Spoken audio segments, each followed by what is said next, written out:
Ladies and gentlemen, dear colleagues, let me welcome you to the final closing conference of our project Empathy in Art. We started symbolically with the jingle of the Creative Center of Faculty of Architecture and Design, Slovak University of Technology, not only because we are in its space, but one of the goals of our project was to support the activities of the Creative Center. Some years-old research on opinion orientation of the university students has shown a certain level of intolerance and hate speech against disadvantaged groups, which mean foreigners, immigrants, but also social, ethnic, and other minorities in particular. That was one of the main reasons and main goals of the project Empathy in Art, to educate the university and high school students in the field of social, ethnical, and cultural issues in a peaceful and non-traditional form. The Empathy of Art project was implemented with the support of the EEA grant. So allow me to start by inviting to the stage the Deputy Grant Administrator of the Ministry of Investment, Regional Development and Informatization of Slovak Republic, Mrs. Jana Dacková, please.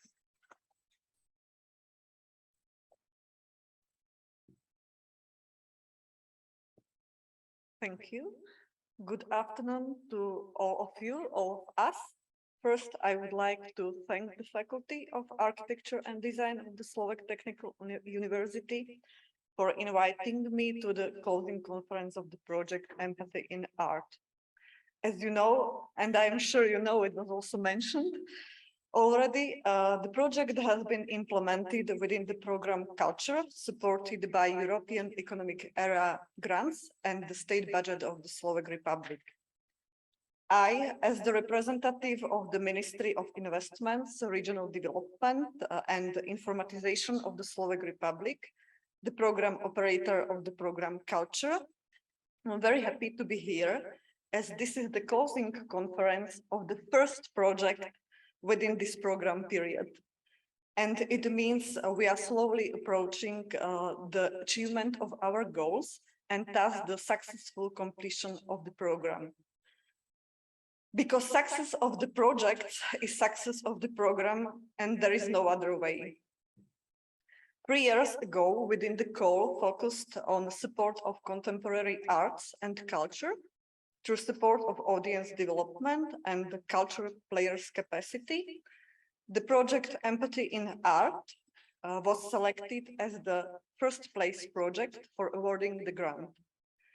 It was mainly because its strong impacts on the project targets audience, students of the Faculty of Architecture and Design, and universities in general. Although it is natural for the educational institution to take care of its students, Professional education is often devoted to technical, professional, and logistical issues of the future profession. Initial steps that led to the project application, opinion research among students, as it was mentioned, pleasantly surprised the people involved in the selection process. To be honest, the results of the research, students' attitudes showing high level of negative thinking towards vulnerable groups were read with concern. So we hope that at the end of the project's implementation, the attempt to educate students for their professional life that is human and empathetic has been successful. I look forward to hearing about the results achieved in the next part of the conference, and I wish you a pleasant time. Thank you.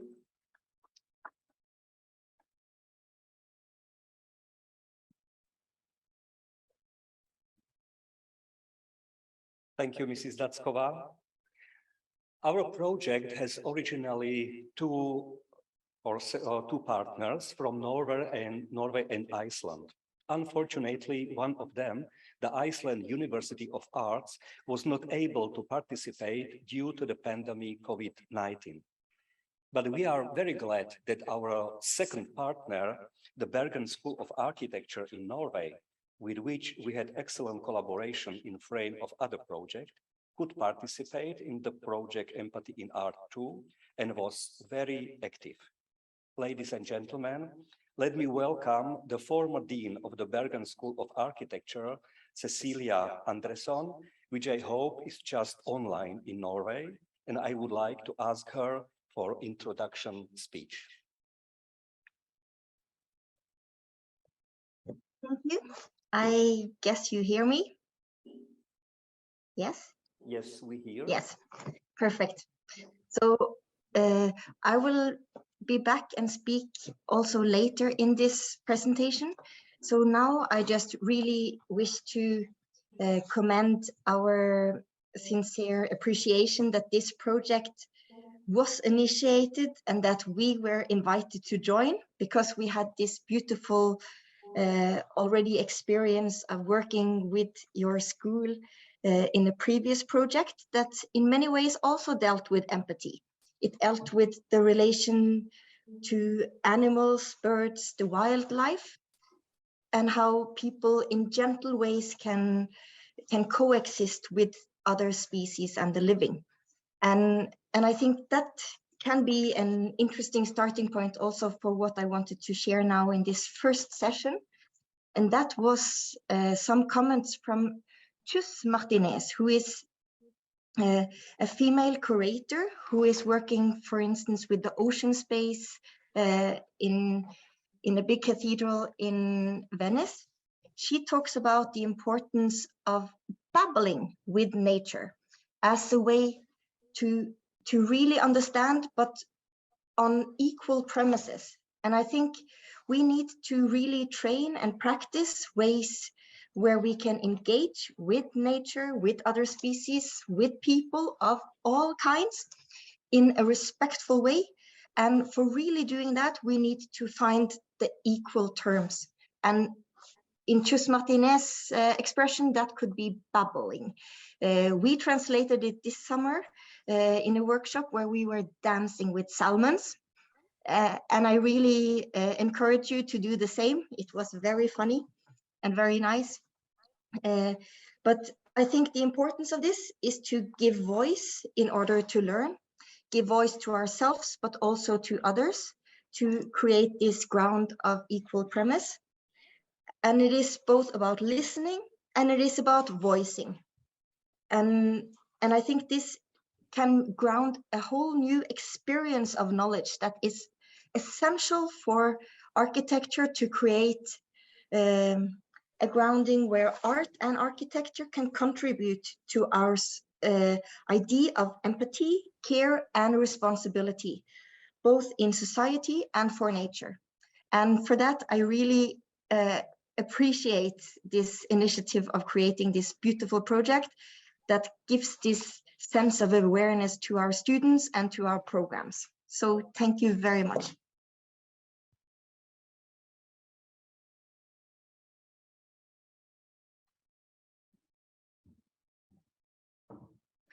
Thank you to Norway. Thank you to Mrs. Andresson. The project Empathy in Art has to support diverse activities of the Creative Center in particular fields of art, which means performing arts, visual arts, reflection of arts and architecture, as well as interdisciplinary artistic and theoretical activities in the cultural and creative area. Empathy, the ability to compassion with the needs of users of architectural objects or design product, is one of the basic preconditions for the profession of architect or designer. Empathy, the capacity to understand how it feels to be in someone else's shoes, is an essential prerequisite for accepting diversity, integration of marginalized groups, and it's also a potential tool in the fight against extremism. Our project consists of 6 primary activities, so let the creative director present each one and their result. At first, I would like to ask Professor Henrietta Moravčíková with the activity Reflections of Architecture.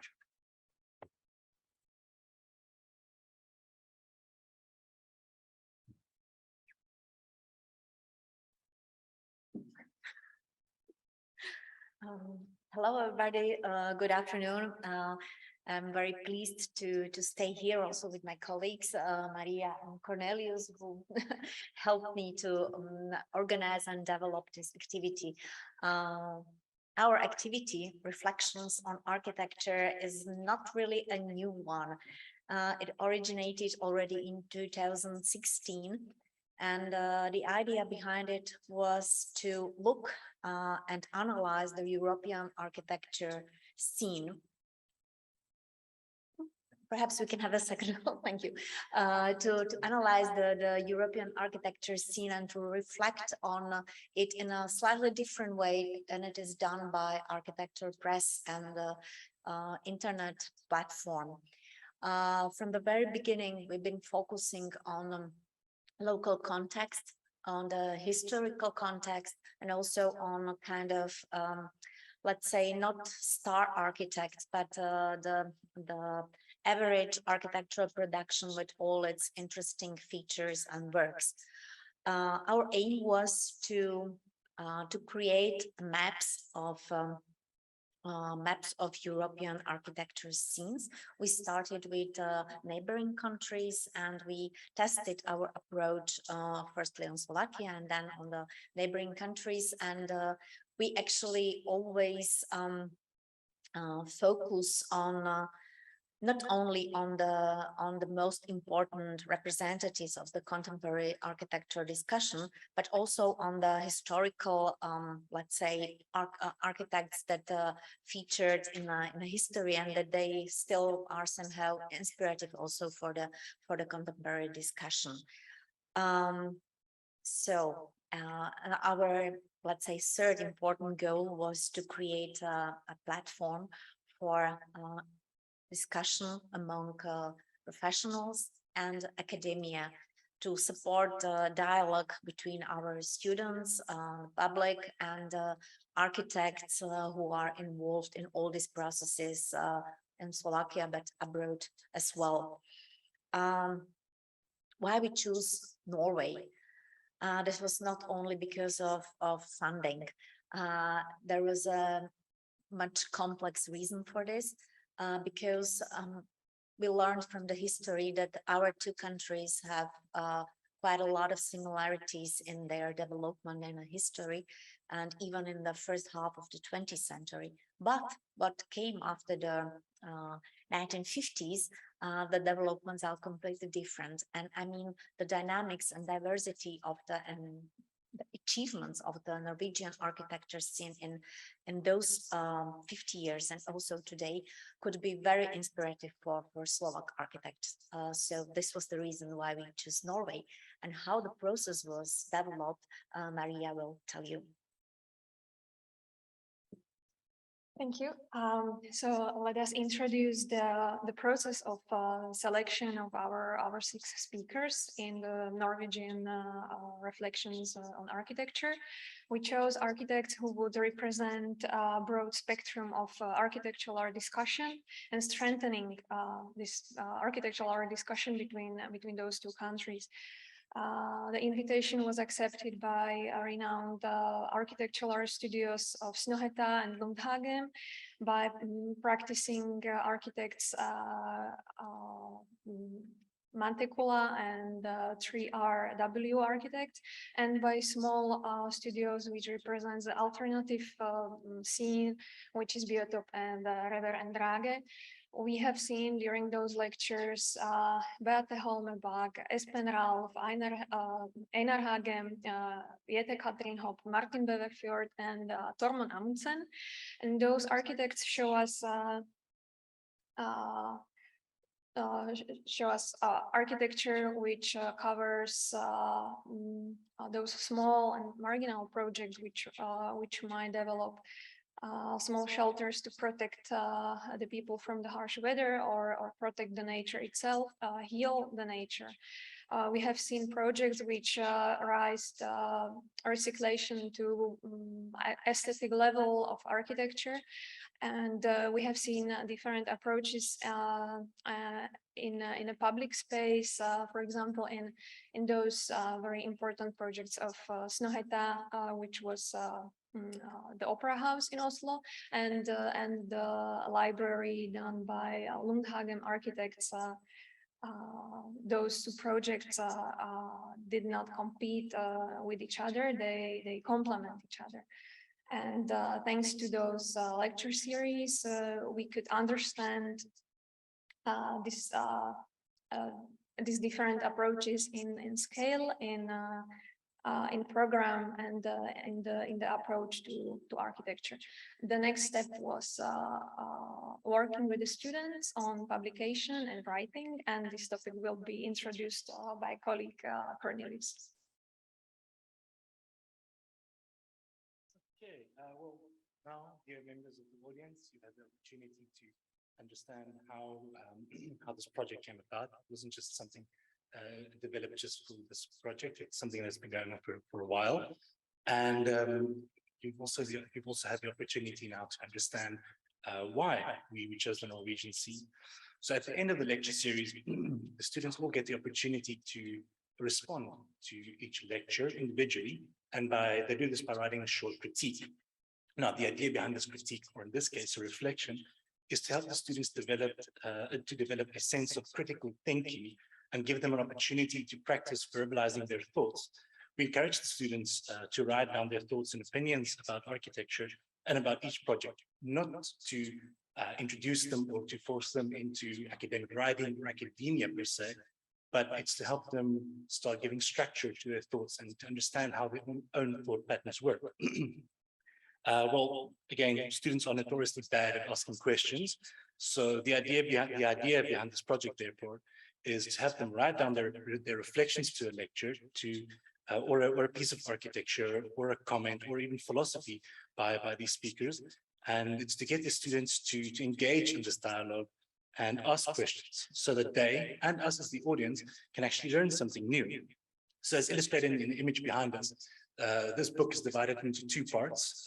You have the lecture notes on one hand, and on the other hand, you have the students' responses. Now, these responses often vary from high praise and totally agreeing with everything the architect says, and in some cases, it challenges their ideas and it gives something completely different. And in the end, someone who reads the book, the reader is confronted with both the philosophy of one speaker, as well as the criticism that someone else may experience.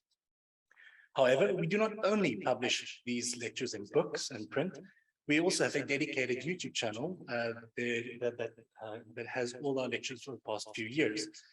During the pandemic, and specifically with the Norwegians, these lectures were live streamed on Facebook as well, allowing us to reach even more people that would otherwise not have had the opportunity to engage in this architectural dialogue. And so in closing, the purpose of this project is not only to encourage students to ask questions and become more critical thinkers, but it also serves as a physical documentation of contemporary architecture in Europe. Thank you. Thank you for your attention.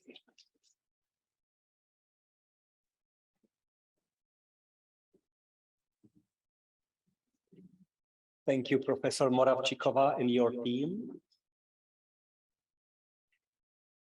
The second activity was so-called ephemeral architecture by our colleague Bohuš Kubinský and Paulina Ebringerová. Unfortunately, both actually are out of Bratislava, but this colleague has prepared a video presentation. Peter, is it possible to play?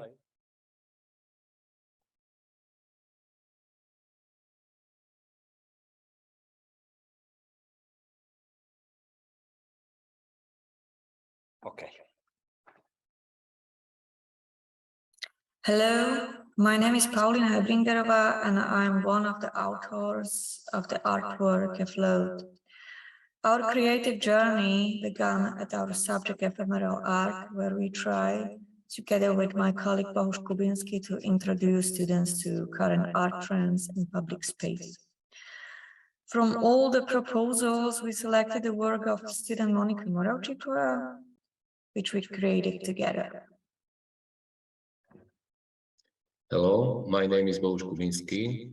I am one of the authors of the installation. My part was mainly technical support. As a sculptor, I have already created several artwork in the public spaces. The object is made of textile and volume is created by air compressor. The object is recyclable. Monumentality is 10 per 8 meter. It's easy to store during transportation, and the weight of the object is around 120 kilograms. The creative and artistic concept of the work was the materialization of the concept of empathy, which is an important part of society. With the piece, we wanted to speak to the visitors that every person is equal, even with the difference of gender, skin color, orientation, and religion. The monumental installation was presented at the Old Castle in Banská Štiavnica, which is a UNESCO protected area. We were part of the most successful festival of contemporary art Biela Noc. Afloat was presented in the historical center of Bratislava and at the train station in Košice. Our work was viewed by more than 500,000 visitors. In 2022, the work was also presented at the most visited music festival in Slovakia, in Trenčín at the Grape Festival, where it was seen by more than 30,000 visitors from all over Slovakia and the surrounding area. It was among the most monumental work with the clear mission of empathy.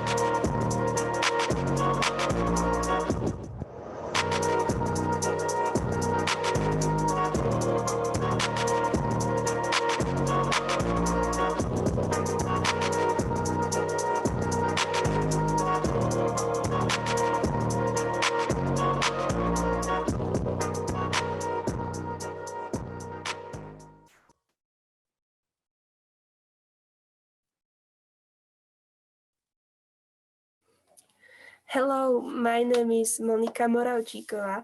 I'm very happy that I had this opportunity, which gave me a lot of experience and unforgettable moments, and I met a lot of great people. I'm grateful that I could realize the project for the first time, because as a student, we create a lot of concepts and have a lot of ideas, but many times we don't get to the realization. So we cannot even imagine what it all entails. At the beginning of the lesson, when the whole concept was just taking shape, I had no idea how many people and efforts have to be involved in order to bring the project to the end. And I thank everyone who participated in the project. It was an unforgettable summer and a crazy times, and thank you very much.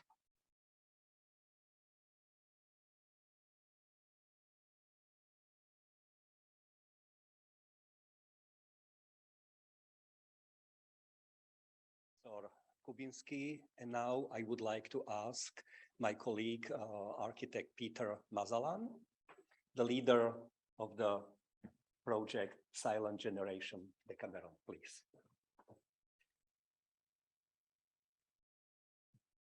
So good afternoon. My name is Peter Mazalan, and I was responsible for the project Silent Generation.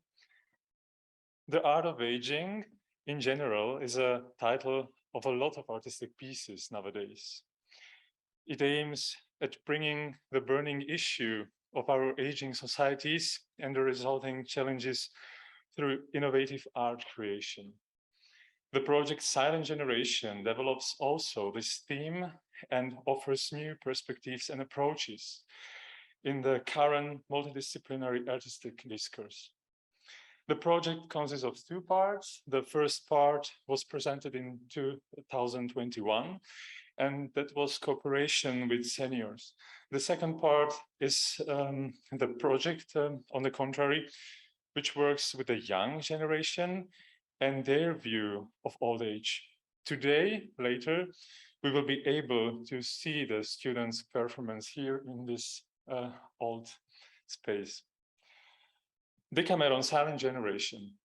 The performance is a collage of 5 intergenerational dialogues, analyzes the importance of seniors in society from several perspectives: memory, insight, and experience.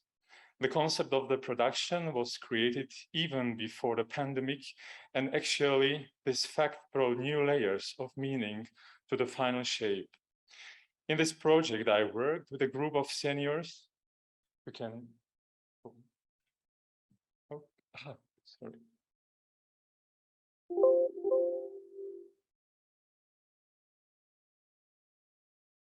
In this project, I worked with a group of seniors made up of singers from the City of Bratislava Choir and other senior artists.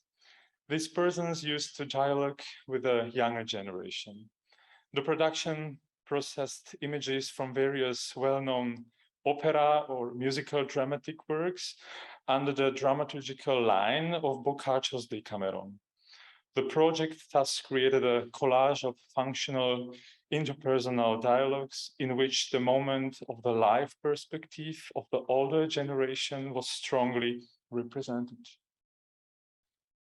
These are the photos of the rehearsing process in Studio 12 in Bratislava.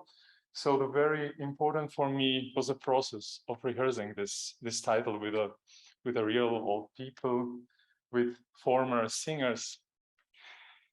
As a theater artist, my projects are always closely connected with the social themes, which touches me personally and have a wider social impact. They become also as scientific and research issues at the same time. But Silent Generation, these are all the photos from the rehearsals. But Silent Generation, which really deals with the theme of seniors, was created also by inspiration from an autistic child, inspired by the arc of life when a person reaches the stage of inevitable need for assistance because of his disadvantage. The main motive for working with an elderly person was the fear of a young mother of this autistic child. In one of these scenes, the text appears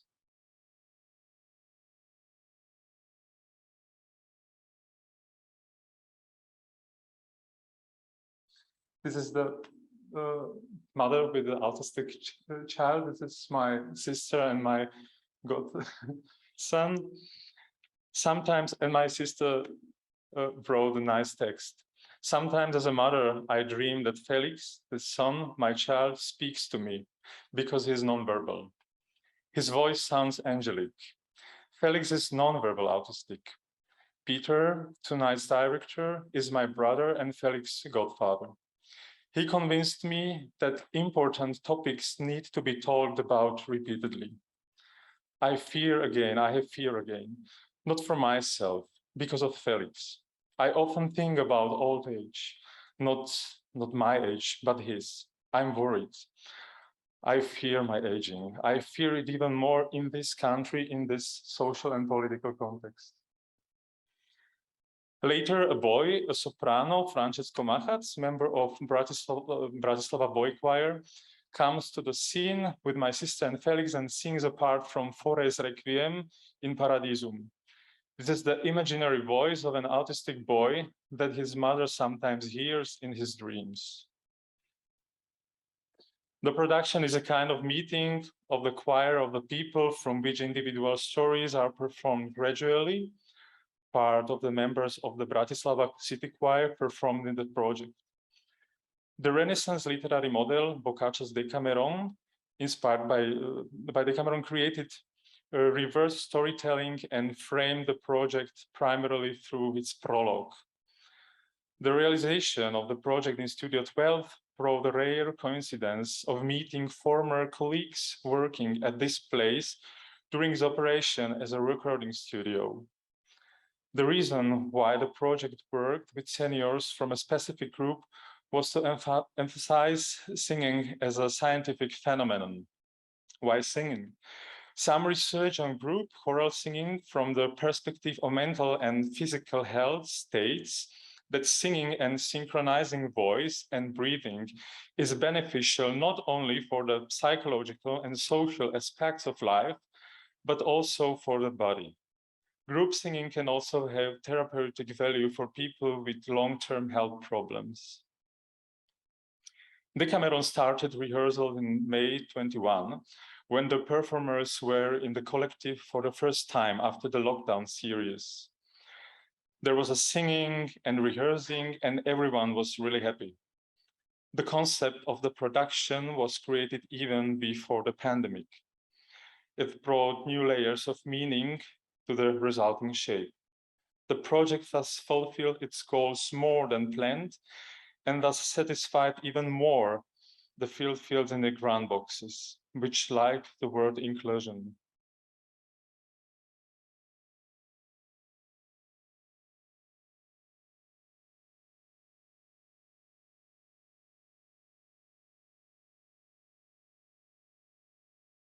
This was one of the rerun here in our school.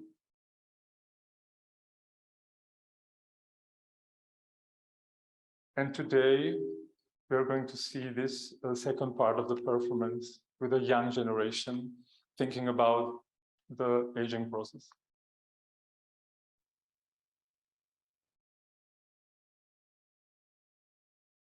Thank you very much.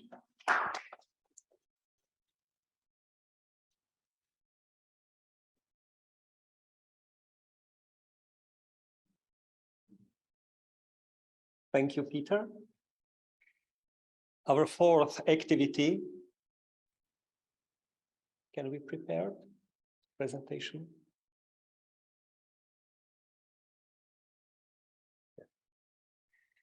Our fourth activity, coming to terms, has two creative directors, my colleague Katarina Smatanova and me. From October 2021 till May 2022, we have organized 4 discussions on vulnerable groups with active audience participation and accompanying events related to theme. The discussions were attended by representatives from different backgrounds, together with lecturers and students, in a dialogue with artists who have a professional or personal relationship with the topic. Our first discussion was devoted to the seniors, and we have 3 interesting guests. The first one, our colleague Peter Mazalan, has not discussed only about this performance, silent generation, about the preparation, but also he was speaking about his own experience with other disadvantaged groups of people. The second guest, 96-year-old man, Branislav Tvarožek, is a recipient of the White Crow Award for the defense of truth, justice, and public interest. And finally, our third guest, a famous Czech architect, Eva Jiřicná, has introduced us not only his work in architecture, but also her experiences with the application of women and foreigners in the complex world of architecture. The second discussion was devoted to the disabled people, again with three guests. The first one, Eva Ogurčáková, is the artistic director of the Municipal Community Theatre from Passage, and she was presented his work with actors with mental disabilities. The second one guest, Richard Rico Sarkozy, brought us closer to the application of the wheelchair-bound artist in the world of contemporary music. And finally, our former student of architecture, Janka Pajchlová, has introduced us with his architectural work for hospitals and mental ill people. All our discussion has been moderated by journalist Andrej Bán, which has personal experiences with activities supporting sensitivity of residents to marginalized groups. The third next discussion was devoted to Romani people. Our first guest, and Roman actor František Balog, has presented his own monodrama mapping the life of a Roma boy without parents. The artist Emilia Rigová discussed her artistic concepts and the search for one's own identity in a major society. And finally, our colleague Katarina Smatanová introduced her experience and knowledge in the field of design for endangered groups, marginalized Roma communities, in sustainable urbanism and planning, with a focus on the potential of architecture in poverty alleviation. And our last discussion, which was devoted to the LGBTI community, the first guest, our former student of architecture, Marian Čurila, has introduced us to the life with his partner while raising their two children. The artist, Maria Čorejová, brought us closer to the perception of the LGBTI community in the university environment, where he actively works as a teacher. And finally, the psychologist and theater artist Andrej Kuruc, which is one of the founders of the No Mantinels Theatre, which is dedicated to productions and education related to queer LGBTI themes and gender equality. He deals with the psychological counseling for LGBTI people and had also presented us analyses and researches in the field of gender equality. All our discussions had a rich and very active participation. We have more than 200 live viewers and till almost 1,000 online spectators. Let me conclude with one quote. What determines the value of each of us, even more than intelligence, is the capacity for empathy. And I would like, and I believe, that our discussions coming to terms contributed to increasing the sensitivity of our students and our colleagues in this STEM. Thank you for your attention.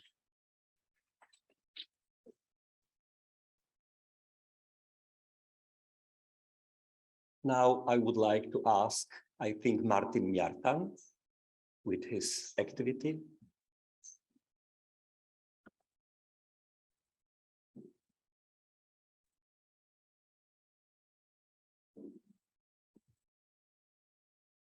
Oh, it's too far. Okay. Hello, everybody. I would like to tell a story about our activity number 5. As some jingles for the start. And so I am, as a product designer, decide to create such activity for development of the product. We decide to cooperate with the marginalized pieces of our society. So we decide to cooperate with sheltered workshops. We have chosen 2 sheltered workshops, one in Bardejov and one in Rankovce, which is small village nearby Košice. So our journey starts in Bardejov. This workshop is main focus of this workshop is on breeding his own willows and creating basketry products. So for the design group of students, it's very important to get to know the material and the techniques. So this place is very interesting for this moment that they breathe their own material. So we go through the process of cutting, which starts with cutting the willow, through the process of boiling it, and etc. etc. We check the ladies who run this center, and also a few employees who are mainly mentally disabled, but they are still able to create very simple products. So we go through their portfolio and see what are their best selling products.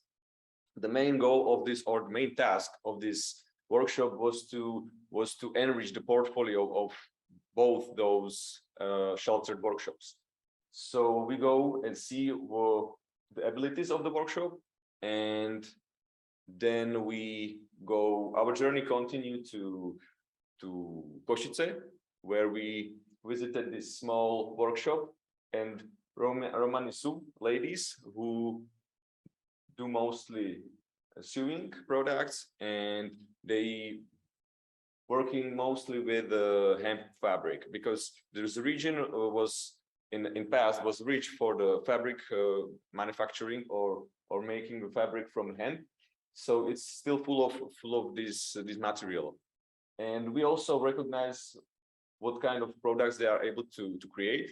And we also discovered the Romani stitching, which is very traditional technique, and it looks very good, but it takes so much time. So we also need to calculate how long it takes for the ladies to create this object, and so on and so on. After all these visits, we were ready. We got all what we need, and we go into our field office in Banská Štiavnica, where the process can start. So the Erika was our guide for basketry. She is originally a programmer, but she is very good also in basketry. So she introduced to us a lot of old techniques, how to create such objects, very traditional or new ones. And so we start to touching the material and creating the most basic object, which is, I think the name is Catalonian bowl. So we go through it and we start to trying to do the basketry, and it's not that easy as it looks. So you need to choose good willow, and also to create the first basic circle was very challenging, but most of us we made it. You can see those results on those tables nearby you. Some of them are good, some are not, but we do our best. And after this activities, we have a lot of let's say material with which we can work. So we start to design, start to create sketches, and start this designing creative part of process. We also go into the botanic garden to keep calm and to write down our ideas, to consult our ideas. It was very interesting for the students, also for me, because we as a group was we know each other project, and we go and to talk about it and choose the best ideas. Once we know the ideas, some of the students choose to work only with basketry, some of those students choose to work with sewing patterns and with the hemp fabric. After decisions, we start to create. Also, Renatka and Amalka ladies come into house and give us the support of their skillful hands, so we can also communicate with them. And that was very important for the process, because the craftsmen, let's say craftswomen, were in the house. So the process was very fast, because they say, oh, this is not possible, we can do it like this. So it was very enriching also for me and also for students. It was a very exhausting process, so we need to make an energy. So we make some healthy food for enhance our energy, and you know, the group needs to moralka. And after this short break, we just carry on with work. It was a lot of hours of basketry. So, and every student, the basket master Erika starts those objects and showcase how to continue, and most of us continue and finished our projects or our objects. Voila, this is our collection of products, which are mainly suitable for the capabilities of those workshops. Not every object is that easy and that simple, but we recognize also with consultation of basketry people which products are the most suitable for this, and they are now at those workshops in Bardejov and also in Rankovce.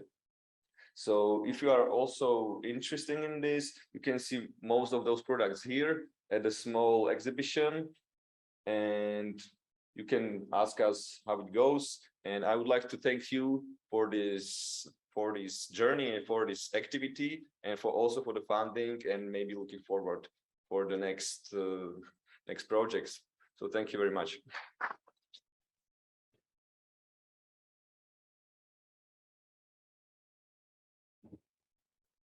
Thank you, Martin. Our final, the sixth activity was the workshop one-to-one, and I would like Professor Kotradiova to come and present it.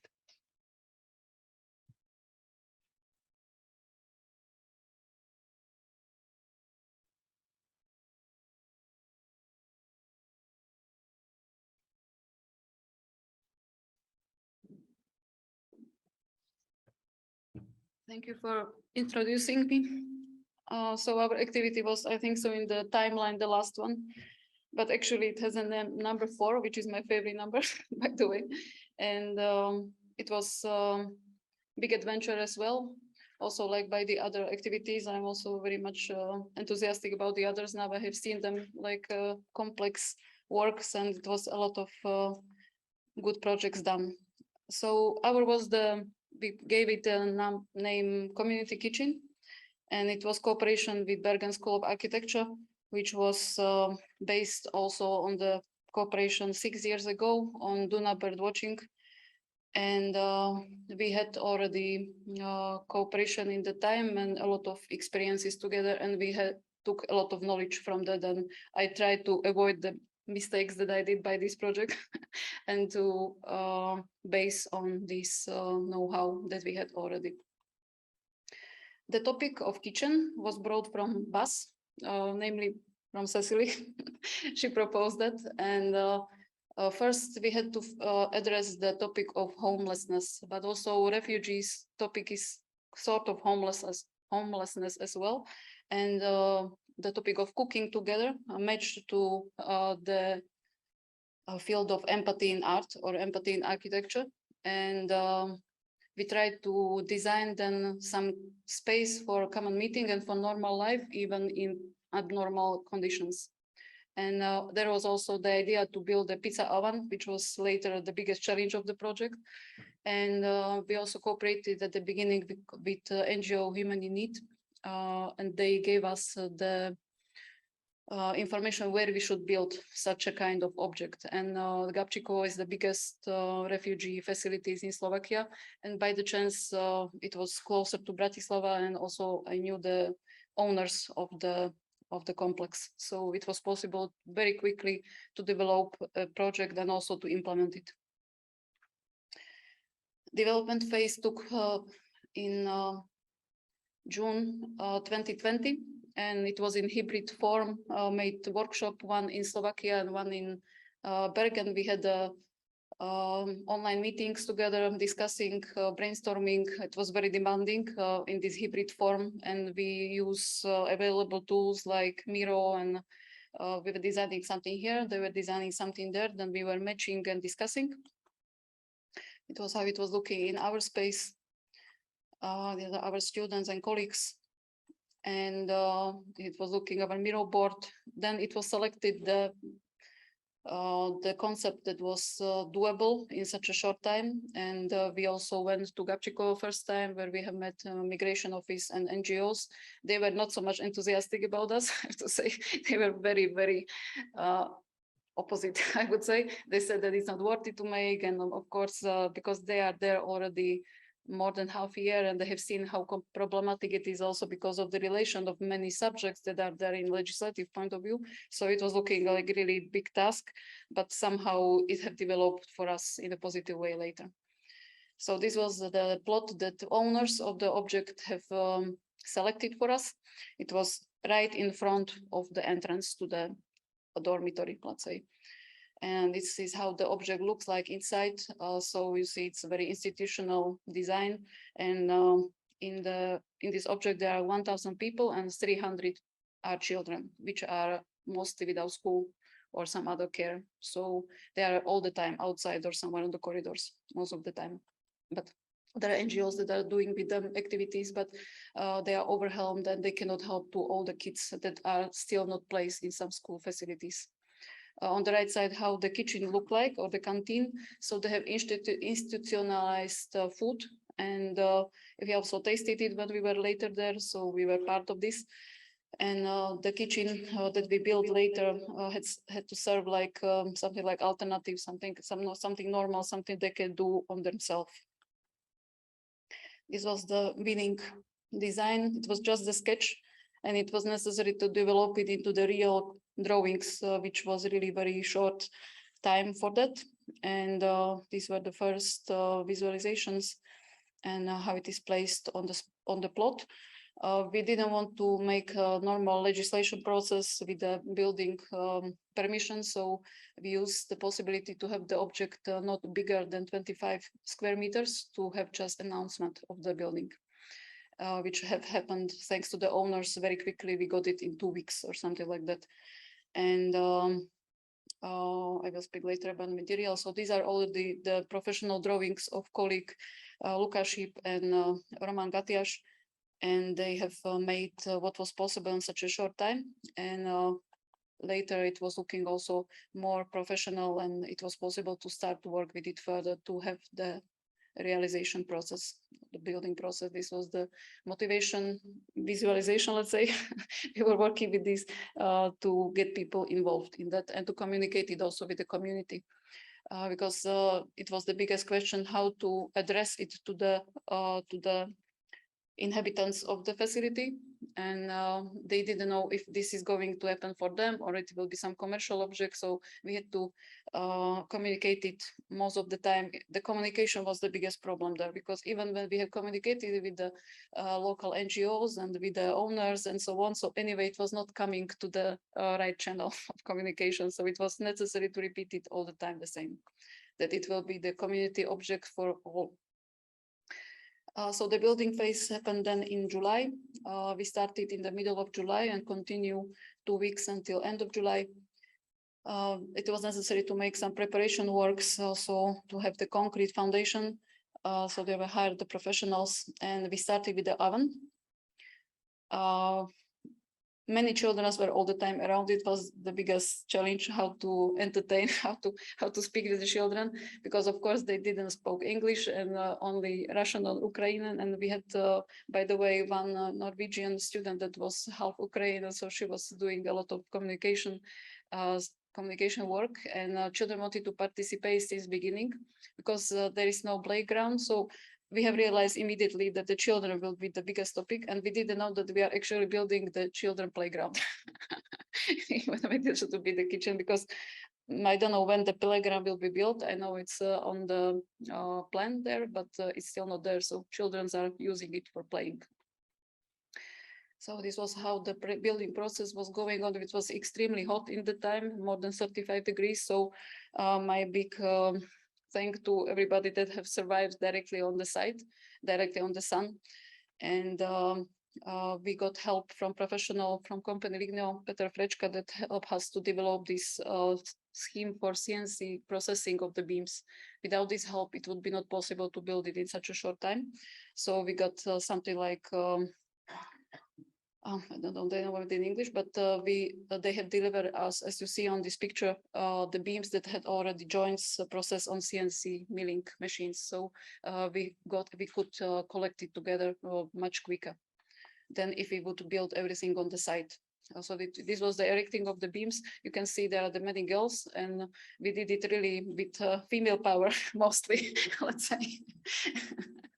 But we had taught from Norway that was leader of the Norwegian group, and he was skilled carpenter, not only architect. So thanks to him, and also thanks to my colleagues that had also many experiences also with carpentry, like architects and designers. And so we did it. And this is the process, how it was. It was then screwed together on the site and covered with the other piece of cut wood. Mostly of the building is made of spruce.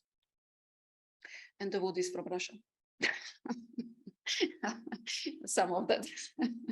Because even when we are a forestry country, even when we are importing a lot of wood to Slovakia. So it was on the building side, you can see many people on the site. We not always kept all the safety measures, but it was not possible to all the time.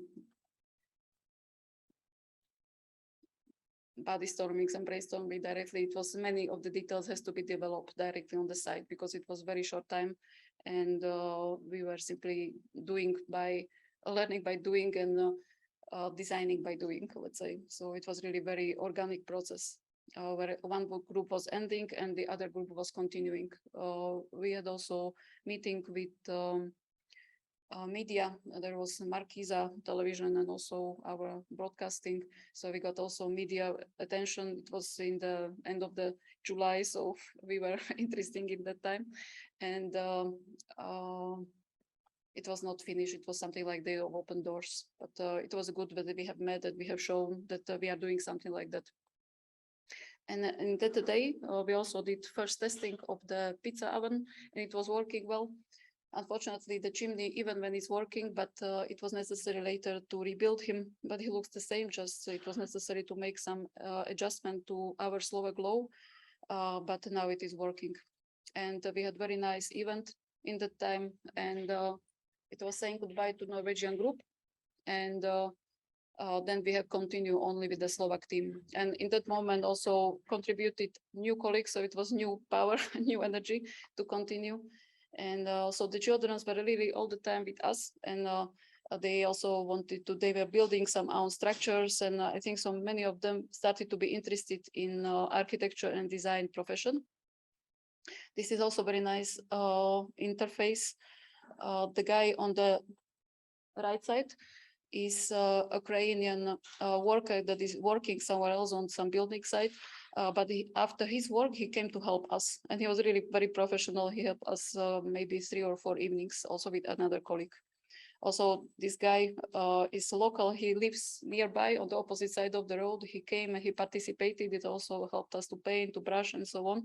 So it was also involvement of the local Gabčíkovo Hungarian people. He spoke only Hungarian, so it was also a very interesting combination. And once we have visited also Duna, so it was very nice continuation of so students 6 years ago left, they are professionals already, and now these new they are, I think so, first or second year students, and they came and see what their colleagues have done 6 years ago. It was nice. So how the structure looks like now, we had a lot of post-production works, and thanks to the volunteers that came to help, it was finished. And now it has all the papers, now it's revised, and now the building should be okay already also from the legislation point of view. The table there was very important. So in one wing, there is a big table for approximately 12 people. And in another wing, there is a kitchen unit, also with a place for hanging the hammock, which was a good idea because the hammock, when we have the hammock there, we cannot leave it there because it would be stolen, but people can borrow it from the place which is available for managers. And the hammock is the biggest joy there all the time when it is there. So how it looks from the parking lot. In the beginning, the biggest concern was that this has to be somehow sheltering kids, because it can happen that also people can kidnap there somebody from the place. So it was also a big issue how to make the concept of the building to be secure. So there is anyway a sitting area from the outside and also from the inside, and it's not so high to be hidden. So it was a lot of thinking about how to make it safe. You can see how the oven looked like. And the table in the details. So we wanted to have something very monolithic, very simple, and in the same time sturdy and able to prevent the vandalism. And we did something like testing of the facility in the beginning of December. We had this Saturday afternoon with pizza and drum school.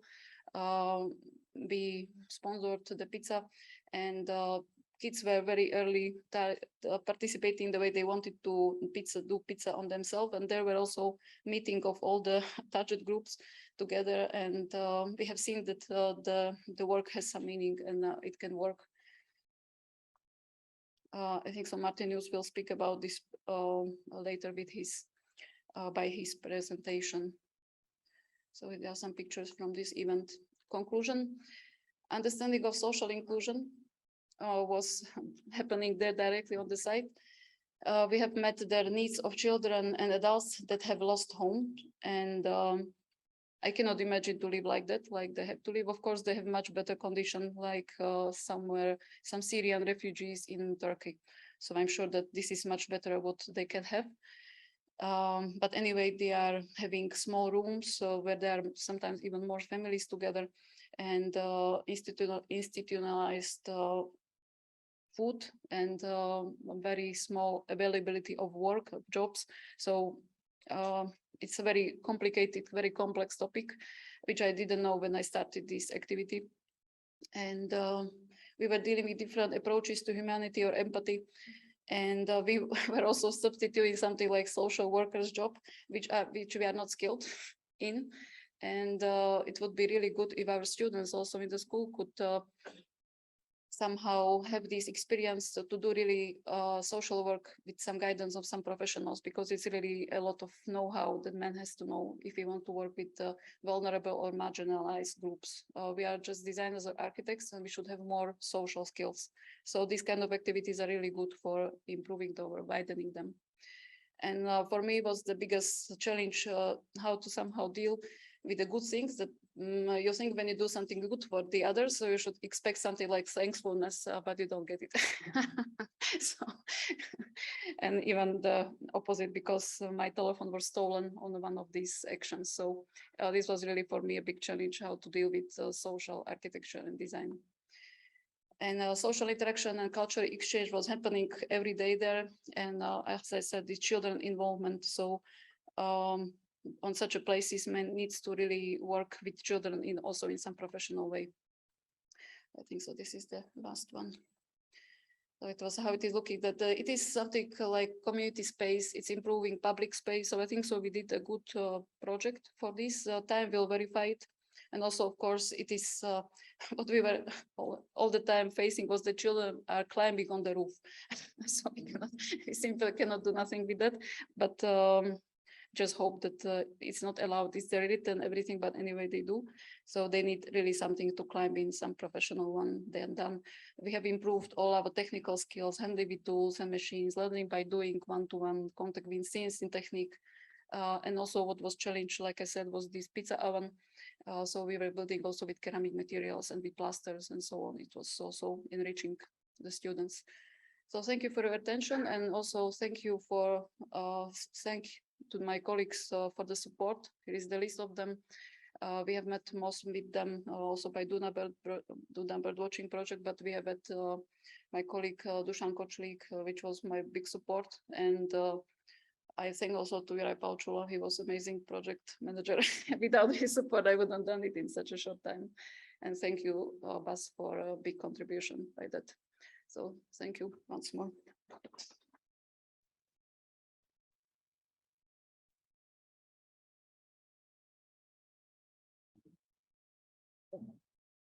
Despite of your last word about the thankful, I would like to thank you for this activity, really. This was a really very brief presentation of our sixth activity, but not only about this sixth activity, but also presentation of 3 years activity of more than hundreds hours of preparation, realization, discussion, and so on. And I think that this final conclusion conference is a very good place and opinion to exchange some experiences also with other colleagues, which was working not in frame of this project. 3 guests has our welcome and they come here, maybe not personally. So I am asking is Cecilia Andresson is still online. And I would like to ask her for the first presentation of a similar activities. Yeah, or okay. I was thinking to talk more in general. So I was thinking to share different ways that our school has been working with empathy. And I will share my screen now. Host disabled participant screen sharing, it says. Can I share my screen?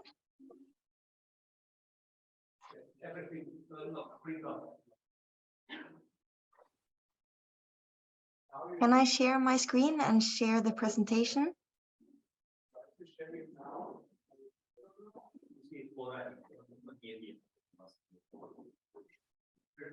I think in the Zoom settings, it must be something where you can allow the participants to share the screen.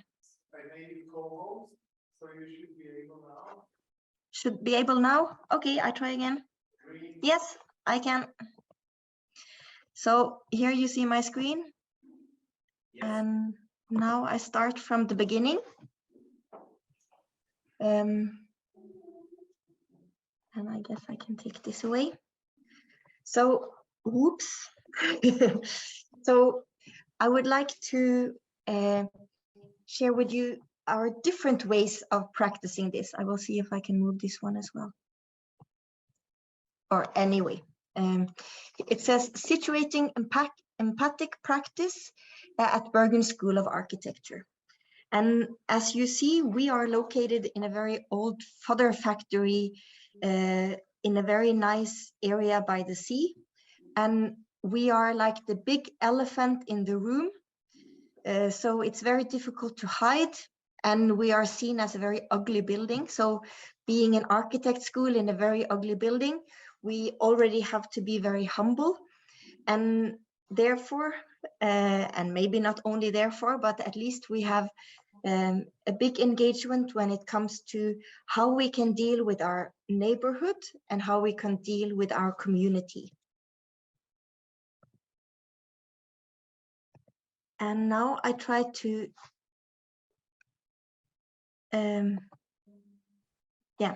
so I would like to share with you that some years ago, we made an equality and diversity strategy in our school. That is something that we are actually demanded from the Norwegian state to do. Every higher education institution should have an equality and diversity strategy. Mostly that relates to how many percentages of women we should have as a staff, and that we should have universally designed toilets. It's not very much about our attitude and our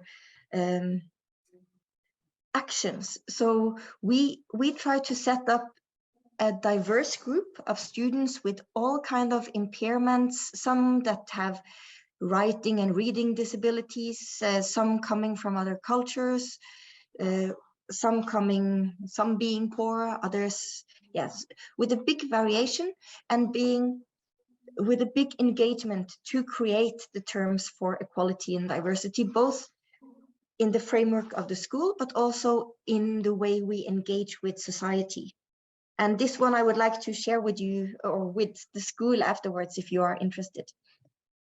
But there we talk about how we think of this as a way to ground our school and our practice in democratic values, but also how it can train us in ensuring that the diversity of our society is always reflected in our students and staff and teaching. And we have done several things. Here is a book we made some years ago that we called Inclusive Spatial Practice, where we started out collaborating with various people with various impairments. It could be people in wheelchairs. We have a student in a wheelchair, for instance, but also others that have difficulties in moving, but also blindness, and also different mental states like ADHA, if that's the right letters, and similar things. And we see that we have students with all these different impairments, but we also have them all around in society. So training the awareness of working with respect towards this and understanding that inclusiveness means also an attitude to equality and diversity. How you can never make an inclusive design that is generous enough and inclusive enough if you don't consider the pluralism of needs and start targeting things. And we have seen in Norway, for instance, that when it comes to universal design, that the blind community is the strongest one that really have managed to get their rights through, because it's more visible in a way what shortcomings they have than many of the other groups. So trying to be open and inclusive, what could that mean? And by inviting a group of students to work with that as a premise, we did it both as a study into the discourse of it, understanding how handicap, for instance, originally just means hand in a cap. And that was giving advantage to someone with a disadvantage in a game, English game, but later has become a disputed term, and how different terms talk about different attitudes in society to different impairments. And we use that as a backbone also to work with our own school premises. We had this big flat floor in between two different other floors, connecting the administration with the different studio spaces, and therefore also with the elevator. And we needed this to make our one student with a wheelchair getting access to our administration floor. And we, instead of making a singular ramp that would be the typical design solution for giving access between these 4 different steps, we rather wanted to make a big, generous, inclusive floor that wasn't seen as a sole remedy for the wheelchair, but as a inclusive space where also the wheelchair user can position themselves on equal terms with all the rest. So it ended up becoming this big floating landscape in our school, where we have ramps of different angles, and where our wheelchair user easily can use the steepest ones, while the legal ones are different. So we have included all different variations, and then also included a landscape that we can use for lectures and for exhibitions and for playing around. But also it gave us a training into understanding how to work with publicness and with the urban floor in different ways when it comes to inclusiveness.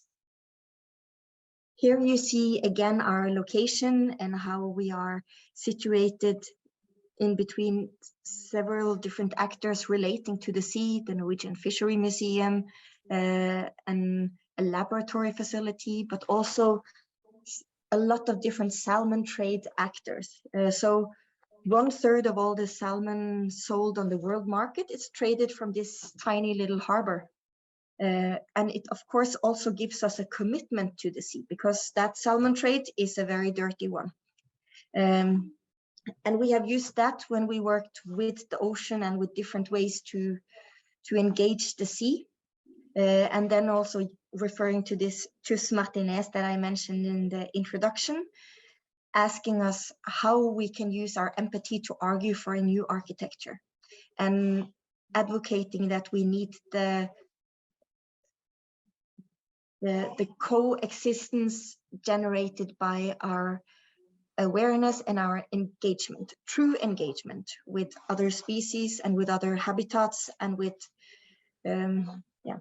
other beings. And there is a beautiful film called My Octopus Teacher. And I think we as teachers and educators should always question what is the teaching ground.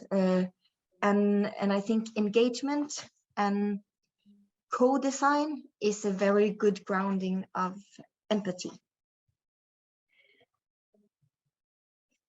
Also in our school, similar to how we created this shared kitchen in the asylum seeker camp, we have a shared kitchen. We share our food and we have common meals. We don't have a cantina.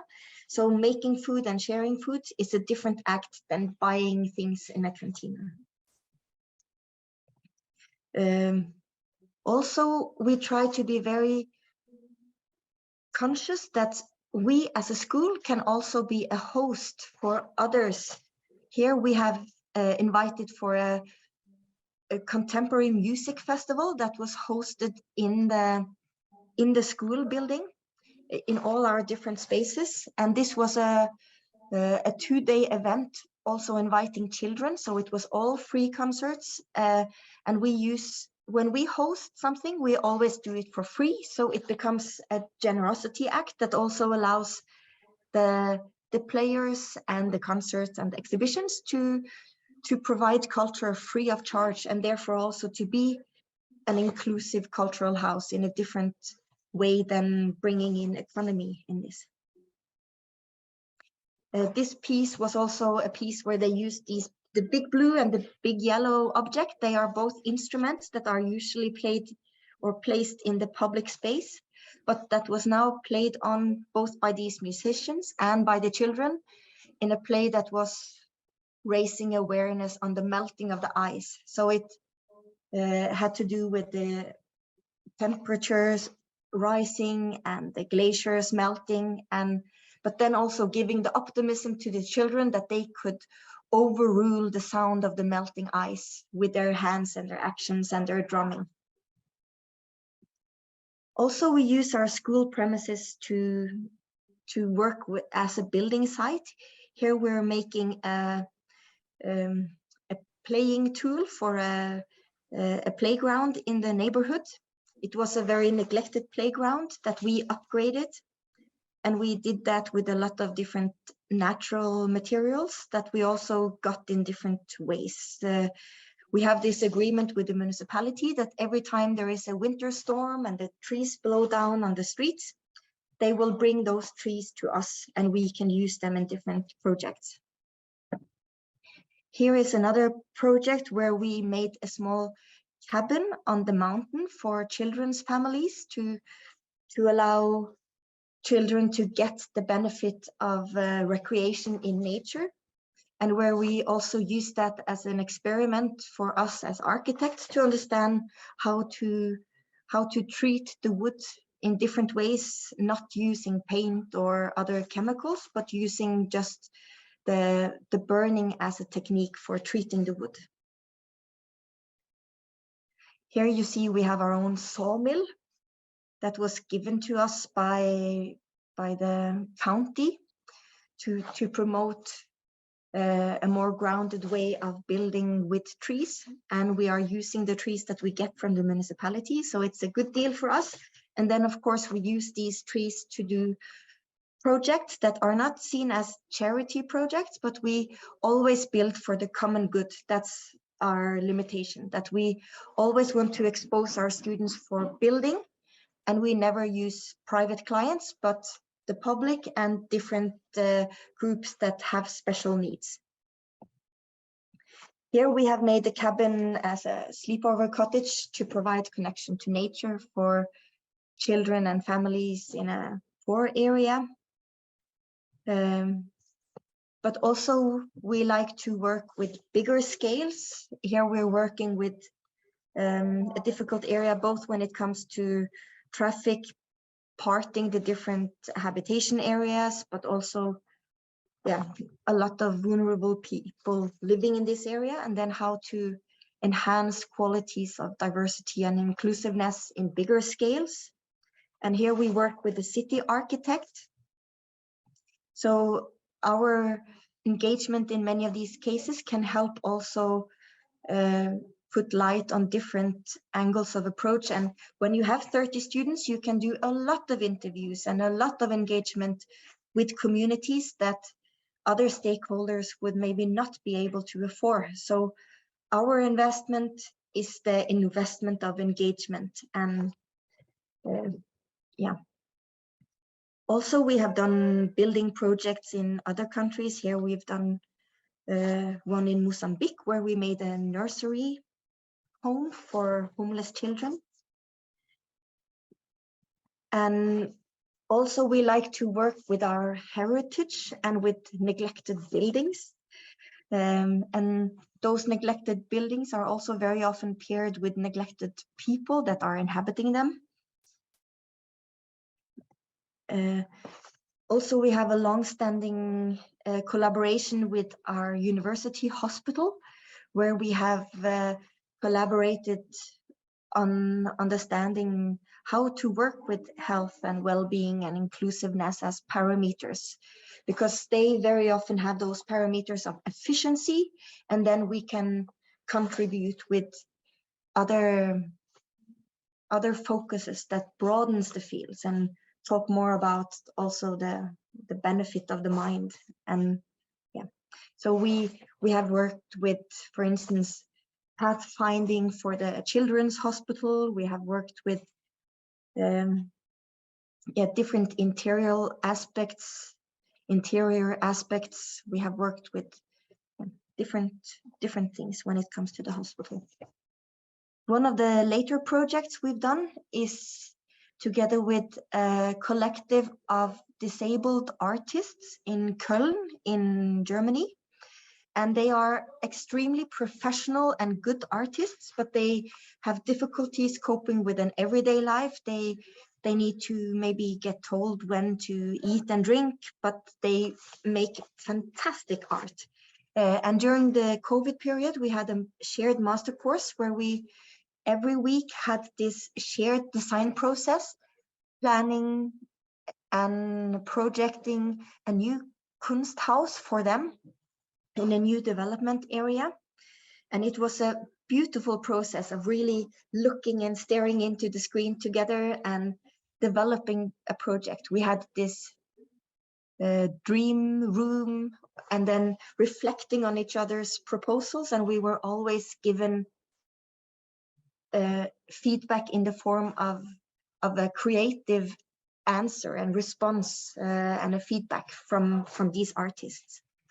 So we made designs based on their needs and their requirements, but then they commented on that and even developed it further. And those works, they are still exhibited now in Köln, in Columba, this big artist artist gallery in Köln, and they will stay there for a whole year. And it's drawings and it's models and it's different films explaining the richness of this possible project. So this also became a good arena for advocating for actually the municipality to put in the money needed for making this new Kunsthaus for these artists. And it's seen as a inclusive place where you will have both these disabled artists, but also others. Already they are running a cafe and they are running a shop and they are extremely productive. So it was very rewarding for our students to be able to work with them. This year, we also have a big, wonderful experiment. It's a way that we have seen that we would like to tackle our way out of the COVID era by saying that we need to put a new highlight on connecting the school again, the students on the different levels. So we have created a shared program that takes us through the year, where the students on the different levels meet and engage in shared commitment for the future. And we have created or decided on this topic of the non-extractive architecture and what that might be. So we are basing it on some writing by Mark Wrigley, talking about how to return the gift or how to ground a new and less extractive architecture. And we are doing that also to counter this pessimism and the desperation that we find in many of our young students when it comes to the future. So giving hope by acting on sustainability, but also acting on care as a premise. And that could be seen as taking the next step together into the future and doing it for ourselves and for each other. So that was what I would like to share. So now I will stop sharing and say thank you for listening to me.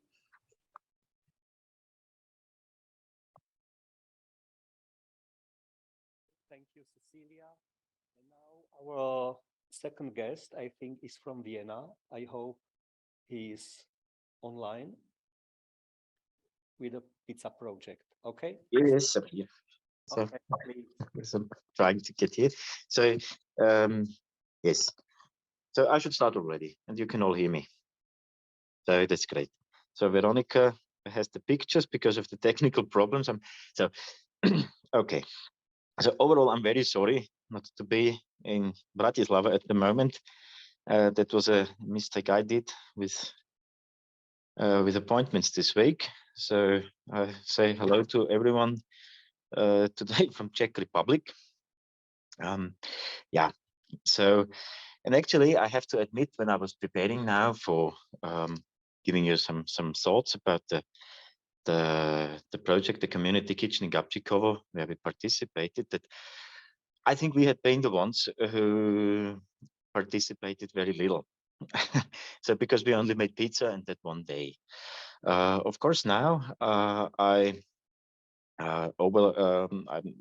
made myself an overlook on what the project had been about or is about. And of course, as at this time when we made the pizza, I of course liked it a lot. But then I had to ask myself, with that kind of small participation, what can I tell you? So then, okay, maybe kind of story, what is Pizza Peace Project? So Pizza Peace Project is actually, we are an official association in Austria. And actually, but it's actually based only on the idea of peace. Actually, we want to create world peace, and actually, in the statute, we only have written that we want to create it with baking pizza. So it's very easy. We normally go somewhere and we bake pizza. That sounds easy, but actually, of course, there is this is directed arts, and the directed arts works into that Pizza Peace project like that. That of course we decide where to bake the pizza.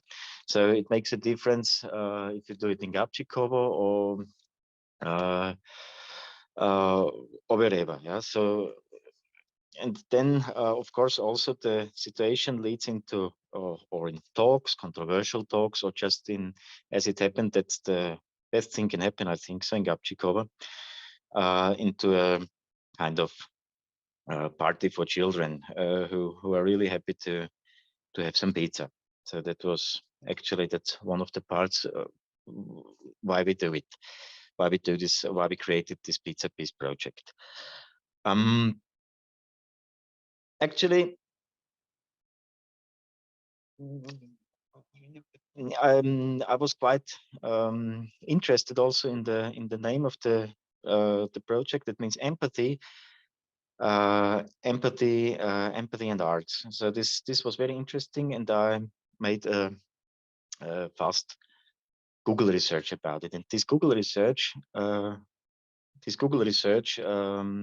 got very, very interesting in the part that that much I didn't find in German language specifically, but already an antithesis. So empathy and arts, there was I found an article, I think it was in the Neue Zürcher Zeitung. It was about that empathy in arts has to be shown because it's not how to say, it's not a Brecht's theater, so theater done by Bert Brecht, so epical theater. And that got my mind, that hit my mind, actually, to tell you straightforward, because actually I really like Bert Brecht a lot. And so I had to wrap up my mind. Okay, yes, that's true. Epical theater is about not to create empathy, but actually to create action.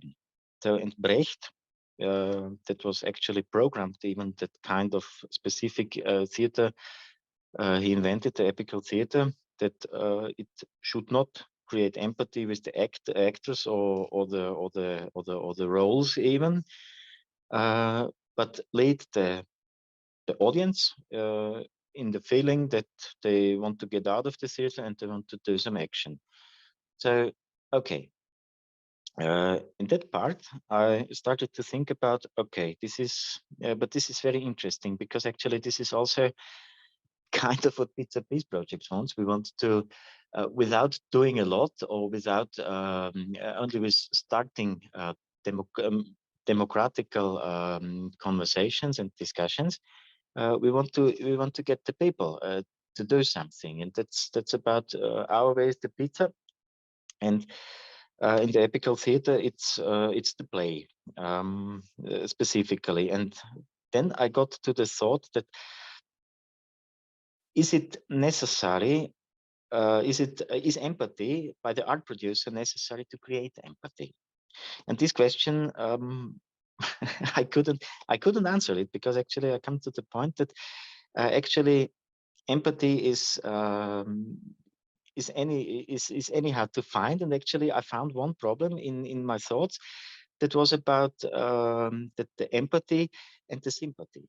So I can then I got to my mind, I came to my mind that yes, of course, empathy does not mean that I have to sympathize with the person I feel empathy to. And this is when producing art, this is, of course, this is maybe a thought which is also necessary to have in art production. But overall, in the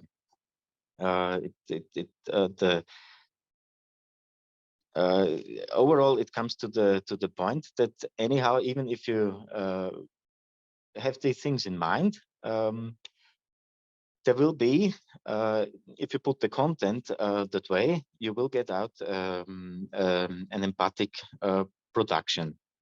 It is like, okay, progress while and because of critical questioning, also in regards to empathy.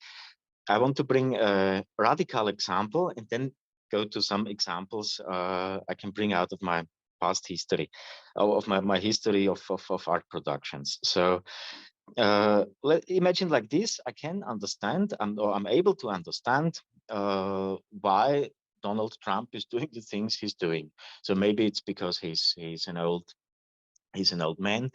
He's worried to lose his power, his money, whatever. He's just afraid. So, but that doesn't mean that I have to. That doesn't mean that I have to sympathize with his ideas. And actually, within that, when I'm starting to create empathic theater, I have to. I have to. I would like to feel I'm working like the way that maybe the people understand what he's doing, but on the other hand, do not start to feel empathy. But in the way of Brecht's theater, come to the idea that's something to do on, and it's necessary to do to get to the society we might want to get. It means the democratic, non-discriminatory society. So, and there is also one important thought I had in all these. If I when I was thinking about this, it is not the I do not have to think the only the it is the, and that was very important also in Gabčíkovo. So this to put on this. So actually, who is the audience? Who am I addressing as audience? And is the audience and how can I produce arts without only giving a morale, an essay which is moralistic and even is disturbing people in maybe the way they would like to start to think about the things. So, and there Gabčíkovo had been a very good example, because who had been the audience? If I see it as a theater play, actually, the audience in Gabčíkovo would be the state authorities who, in my opinion, did not. I don't know how it is now, but did not understand at this time the function of the community kitchen and what it should do. So it looked to me and to Joachim like the authorities do not know what to do with this kitchen, and it seemed to be a burden for them to take care that nothing is happening and whatever. So, but instead of thinking about how to get this started, what is the use of it, instead of being nosy, this is what state authorities very likely do wherever in the world. Doesn't matter if Austria, Slovakia, I think wherever.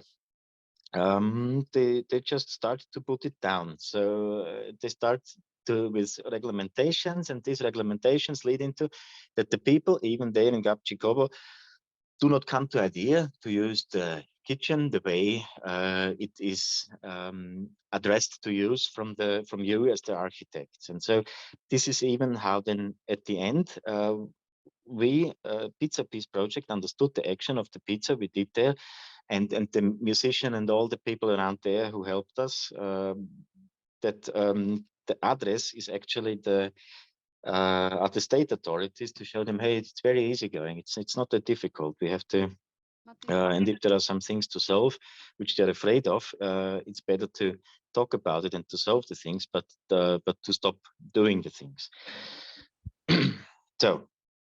Actually, and in history, this is so. And about these democratic things, I just want to bring some examples. So Veronica already put in now the picture of Gina. That was a very nice theater project I made in the year.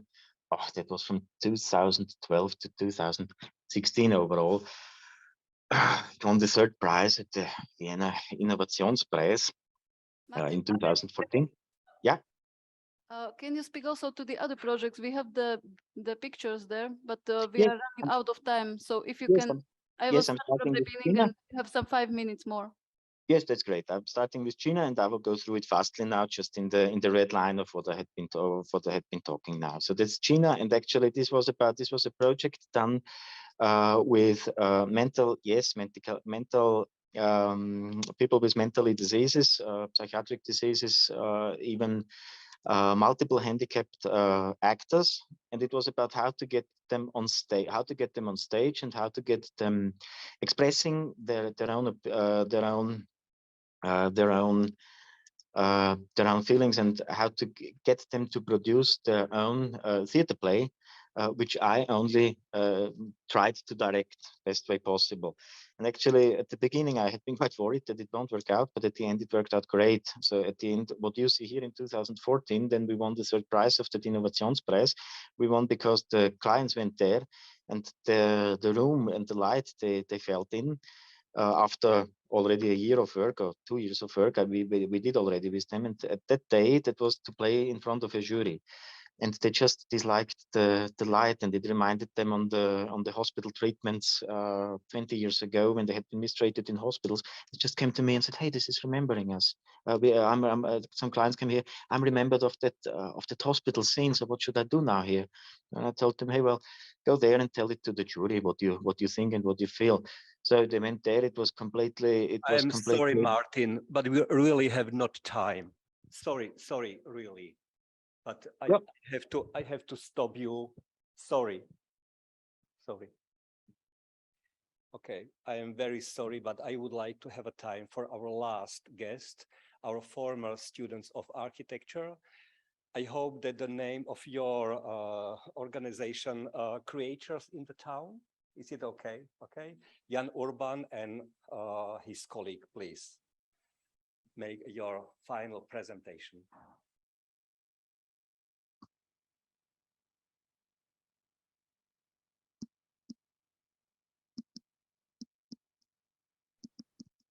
So we thank you for inviting us.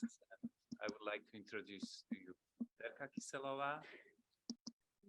This is Jan, and you can tell us about our project Story Mesta, or creators of the city.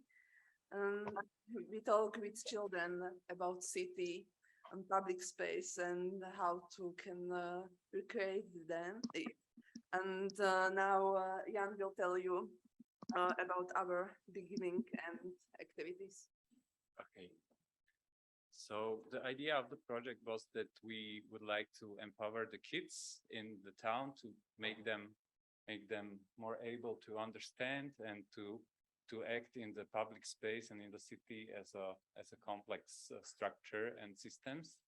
So we chose this quote that's really well known from the Enrique Peñalosa, the mayor of Bogota, that if the cities work for children, they work for everyone.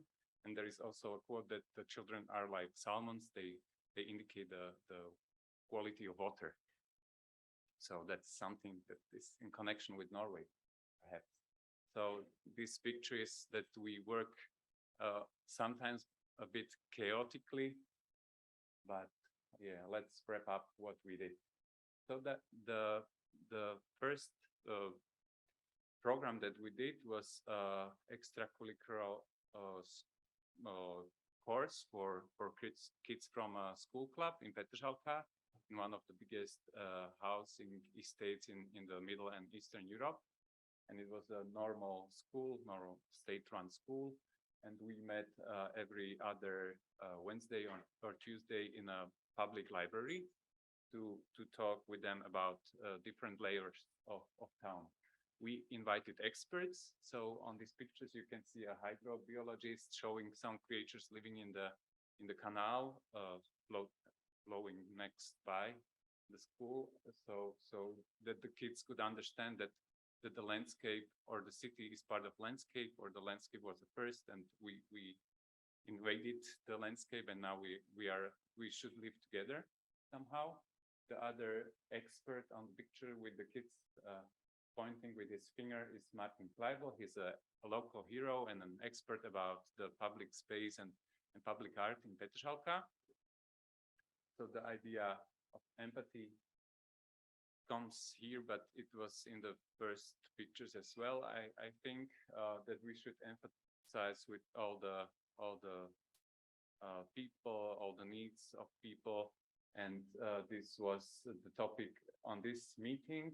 The kids could practice with the tools that were lent from the faculty, from CEDA, and they also could discuss with people on wheelchair, and also with a mother and her kid.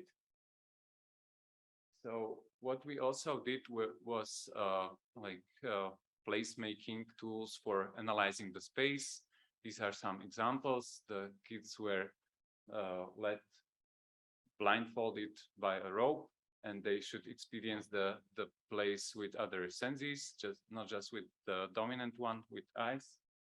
So somehow they could also emphasize with the people with vision disabilities, and also the frame which is used to find the like nice and bad or good or wrong parts of some space. What we also did was that all these findings were drawn down on maps and on graphic drawings. And we also did some sketches on the street views. So this was part of planning, and really big part was discussion and collective thinking, which was the next step was to design some improvements in the environment of the schoolyard, but we did also different excursions and projects in different towns and different parts of Bratislava as well. And another important thing was to present the ideas to the not just to the public, but also to the fellows or to the friends in the group, just to let the kids speak and show their ideas. And the last part of the course, or not the last, but there is just one step left, but the next step was to build some of the ideas. So this one is a sketch, and that is the realization of a blackboard on the school that has these informations on it. And also some other examples of some quick wins and improvements of the space. This is a performance we did when we were visiting the canal in Petržalka. Okay, these are some other pictures, and also to educate about the bugs in the area. And what was important in the course that we didn't only talk about serious stuff, but we also did some games with the kids, and also we adjusted the program for the kids that they could understand. So we tried to make it as much as playful and close to the age as we could. And then we also try to risk with the kids as well, not just to be safe and secure all the time, but also to have these dangerous tools and to assist the kids with some risky parts. The last part of the course and of the program was a party, which was publicly, you could enter it, and it was in the library. This is from winter. The kids could exhibit their work. And then we celebrated in the summer, and we did a barbecue in the schoolyard. Okay, so that's it. Thank you again, Jan, and your colleague. So this was our last presentation. So after 15 minutes, Peter? I think it's not good. 10 minutes. It's possible. 10, okay. So after 10 or 15 minutes break, I would like to welcome you downstairs for our performance. And in the time of the break coffee, I would like to welcome you, and please don't hesitate to ask to the drink, the wine, the coffee, and our refreshment. Okay, and after 10 minutes, welcome you downstairs. Thank you.